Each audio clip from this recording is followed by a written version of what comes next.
Morning बच्चों। सर्वनाम के पिछले वीडियो में हम लोग सर्वनाम की परिभाषा, सर्वनाम का प्रयोग, सर्वनाम के भेद में तीन भेद के बारे में जान चुके थे। आगे के तीन भेद के बारे में हम लोग इस वीडियो में जानेंगे। तो चौथा सर्वनाम है प्रश्नवाचक सर्वनाम। जिस सर्वनामिक शब्द से प्रश्न पूछा जाता है उसे प्रश्नवाचक सर्वनाम कहते हैं। जैसे आज नरेंद्र मोदी को कौन नहीं जानता, यहाँ पर किसने गंदगी की आदि। लेकिन बेटा कभी कभी हिंदी में कौन जो है वो वस्तु की तरफ और क्या जो है वो प्राणी की तरफ संकेत करता है। जैसे हमारे पास बहुत सी किताबें हैं, तुम्हें कौन सी चाहिए, किताब वस्तु है। इसी तरह से क्या जो है वो प्राणी की तरफ संकेत करता है। जैसे आप सेना में क्या हैं, आप विद्यालय में क्या हैं।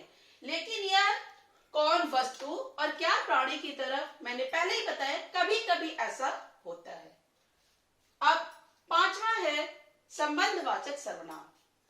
जब एक ही वाक्य में दो सार्वनामिक शब्द आते हैं और वे दोनों एक दूसरे का संबंध बताते हैं उसे संबंधवाचक सर्वनाम कहते हैं। जैसे जैसा करोगे वैसा भरोगे, जो मेहनत करेगा वह सफल होगा, जो पैदा हुआ है सो मरेगा आदि। अब अंतिम है निजवाचक सर्वनाम। निज का अर्थ होता है अपना, अर्थात जिस सार्वनामिक शब्द से निजत्व या अपनत्व का बोध होता है उसे निजवाचक सर्वनाम कहते हैं। जैसे मैं यह काम आप ही कर लूंगा, मैं स्वयं ही साइकिल चलाना सीख सकता हूं आदि। अब सर्वनाम के भेद के पश्चात सर्वनाम से संबंधित कुछ महत्वपूर्ण बातों को जानना जरूरी है। उसमें पहला है सर्वनाम में लिंग के कारण सर्वनाम परिवर्तित नहीं होता। जैसे मम्मी आप कहां जा रही हैं, पापा आप कहां जा रहे हैं। अब मम्मी क्या है, स्त्रीलिंग है और पापा पुल्लिंग है, लेकिन आप सर्वनाम लिंग के कारण परिवर्तित नहीं हुआ। इसमें दूसरा है कुछ सार्वनामिक शब्द ऐसे हैं जो एक ही शब्द कई सर्वनाम में प्रयोग किए जाते हैं। बच्चों को जब सर्वनाम छांटने के लिए दिया जाता है तो उन्हें कभी कभी परेशानी का सामना करना पड़ता है। ऐसी स्थिति में उन्हें वाक्य प्रयोग करके देखना चाहिए कि वाक्य प्रयोग में यह जो शब्द है वो किस तरफ इंगित कर रहा है, वही सर्वनाम होगा। जैसे आप मध्यम पुरुष पुरुषवाचक सर्वनाम में भी प्रयोग होता है और निजवाचक सर्वनाम में भी प्रयोग होता है। अब कैसे पहचानेंगे हम कि कौन सा सर्वनाम है।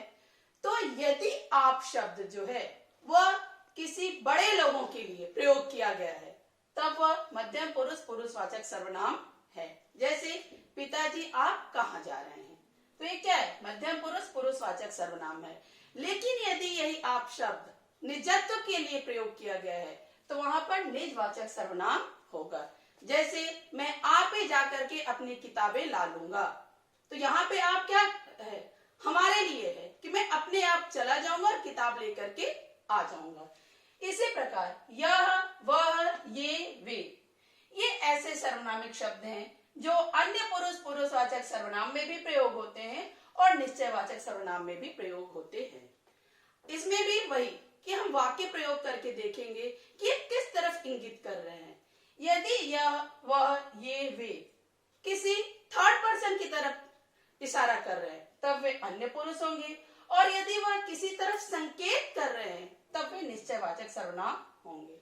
जैसे वह मेरा घर है, यह मदन का घर है, क्या कर रहा है, संकेत कर रहा है। तो इसलिए निश्चयवाचक सर्वनाम या संकेतवाचक सर्वनाम है।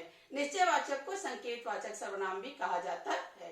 लेकिन यदि हम कहें कि मदन मेरा भाई है, वह कक्षा 4 में पढ़ता है, तो यहाँ पर वह अन्य पुरुष पुरुषवाचक सर्वनाम है।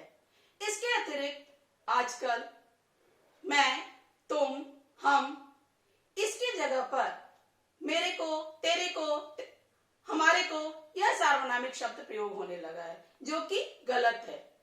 इसके स्थान पर मुझको, तुझको, हमको यह प्रयोग करना चाहिए। हमारा सर्वनाम वीडियो यहाँ पर पूरा हुआ। धन्यवाद। आपका दिन मंगलमय हो।